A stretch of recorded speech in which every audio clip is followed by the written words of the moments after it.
Hello crafty friends, welcome to another white scraps ideas video.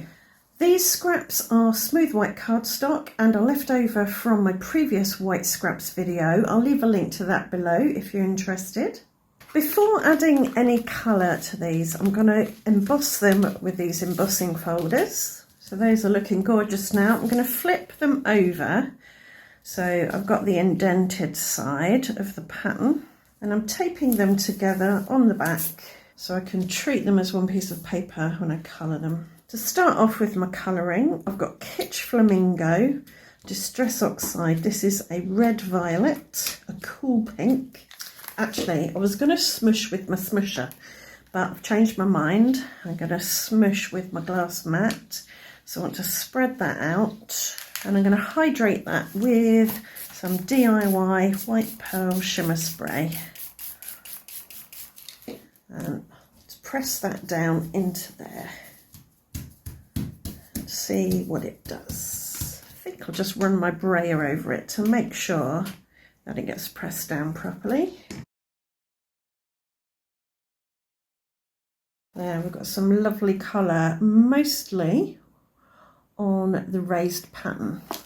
I'm not going to waste this. I'll pick it up with my smusher and smush it on a piece of card or two. And now I'm going to use my smusher. I'll put a little bit of Seedless Preserves Distress Oxide on, another red violet, but darker. I'll hydrate that with my shimmer spray again, pick that up with my smusher and smush it on to introduce some variation in colour and to get some on the background, not just on the raised pattern. Just use the edge of my smusher if I want a bit more accuracy. If you want to know how to make a smusher, there is a video linked below. Right, so we'll take that and use that as well, and I'll dry this with my hairdryer. I'm going to take this apart now so I can work on them individually. I want to add a little bit of heat embossing, so I'm going to go over this with talcum powder to mop up any moisture, remove any static or oily fingerprints. I'm going to use Wow Metallic Gold Rich Pale regular embossing powder, and I'll scatter that over just to test to see if it's dry enough. Yep, there's nothing sticking there. I want to be really delicate with where I put my embossing powder. I don't want it to obliterate what I've just done. So I'm going to put embossing ink on my glass mat, place this on top and just gently press it down here and there to hopefully transfer some of that ink. And now shake that over. If I don't like the results, I can just brush it off. That looks about right, so I'm going to heat that with my heat tool. Yep, I'm liking that. I think that's the right amount of gold on there. I'm going to do the same thing to the other 4 pieces. So there you go, all 5 done, looking gorgeous and golden. I'm going to cut them down a little bit just to neaten up the sides, square the corners, but I'm going to use them like this on some cards. So I've got here a 4x6 inch card blank and my rule of thirds acetate grid. And this is one of my printable sentiments. And I've die cut it out with a stitched rectangle die. I'll just make sure that's on straight.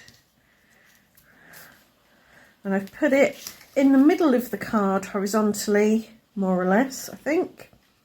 About 1/3 of the way up the card. And now I'm going to add some glue to this and place it there. So it's just above that.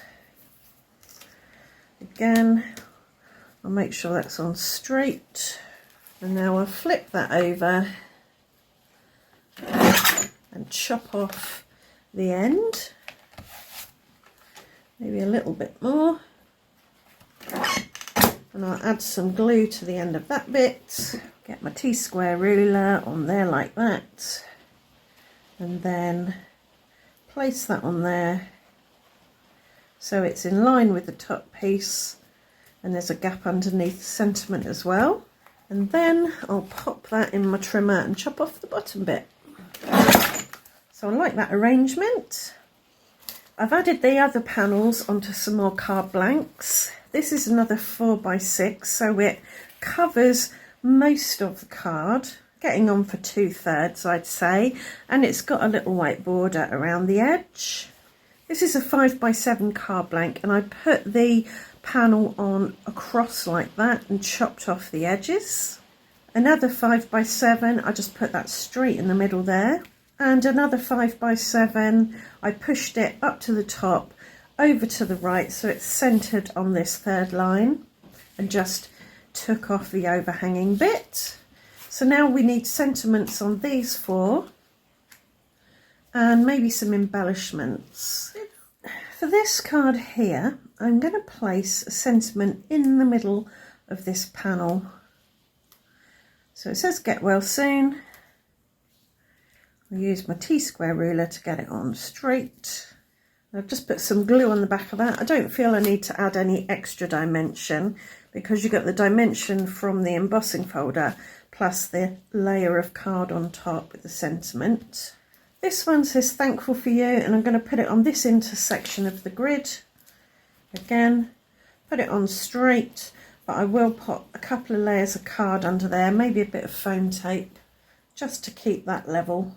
I'm thinking this one can have a nice long sentiment, enjoy your special day, 1/3 of the way down in the middle, and some foam tape under there. Whoops, under you go.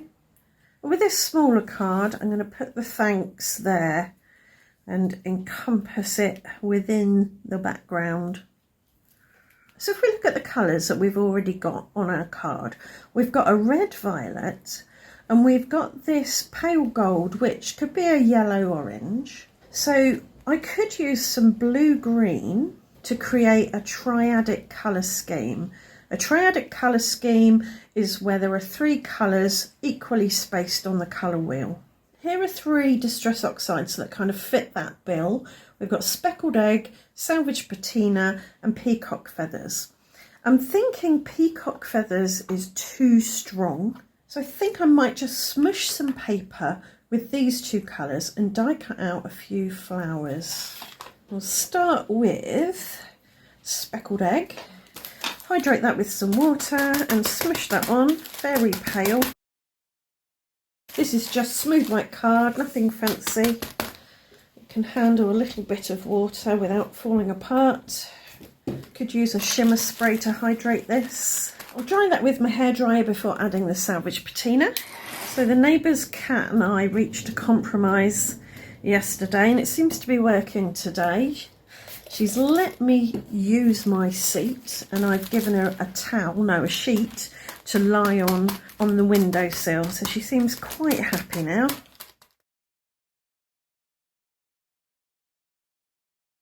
Again, I'll dry that. That's dry. I'm going to give it a little bit of shimmer with my white pearl shimmer spray and give it one final dry. To cut out my flowers, I'm going to use this die from Global Land. It's got lots of different flowers on it as well as some leaves, and I can probably do 4 out of this. Any leftover flowers will go in my little flower stash. So I've got all my flowers cut out.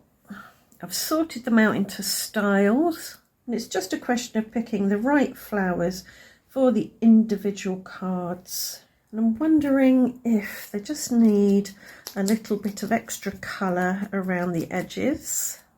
I'm going to do one card on camera, and then I'll finish the others off camera and show you how they turned out at the end, because it's just going to be a process of putting flowers on cards. Yeah, I think that looks quite good. I think the colours work, and I think they're okay. They're not competing or taking away from the background, but with a little bit of extra ink around the edges, they'll stand out nicely on their own. I might make some of them dual layer, mix and match the flower designs or petal designs. So for example, this one I'll make dual layer with these 2 different flowers, and I'll press that down in the middle there just to make the petals curve up a little bit.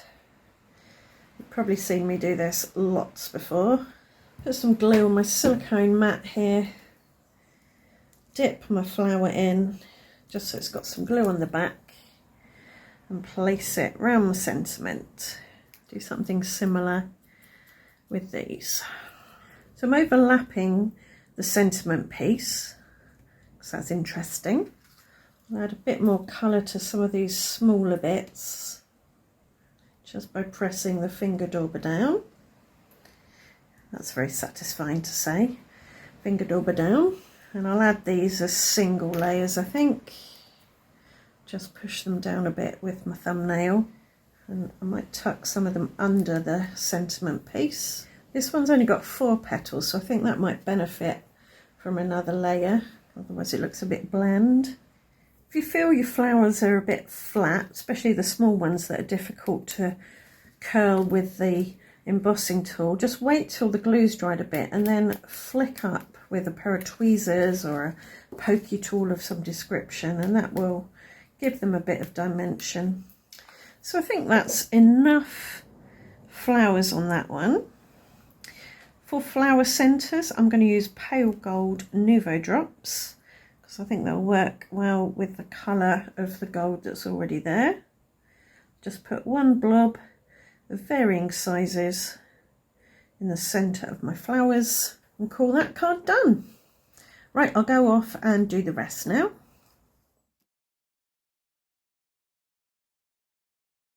So here are the rest of the cards. I was sorely tempted to leave this one unembellished without any flowers, because I thought the background was nice enough on its own, but in the end I decided to add the flowers. So I added a cascade down there like that, 3 relatively big ones and then a smattering of small ones.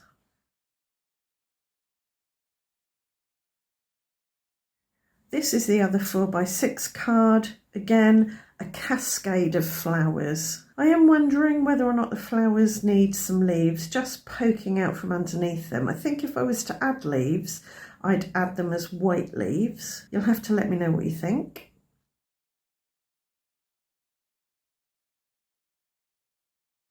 Back to the 5x7 cards, I created a visual triangle with these 3 flowers as anchor points and the sentiment trapped in the middle between them. I also added some little flowers here and there.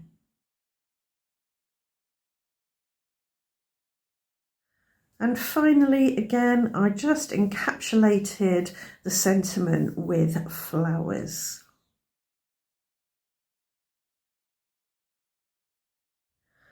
So there you go, 5 cards made with those 5 scraps and some embossing folders, a bit of ink, a bit of embossing powder and some flower embellishments. I hope you've enjoyed the video, I hope you like the cards, and I hope to see you back here very soon for another video. Thanks for watching, bye for now.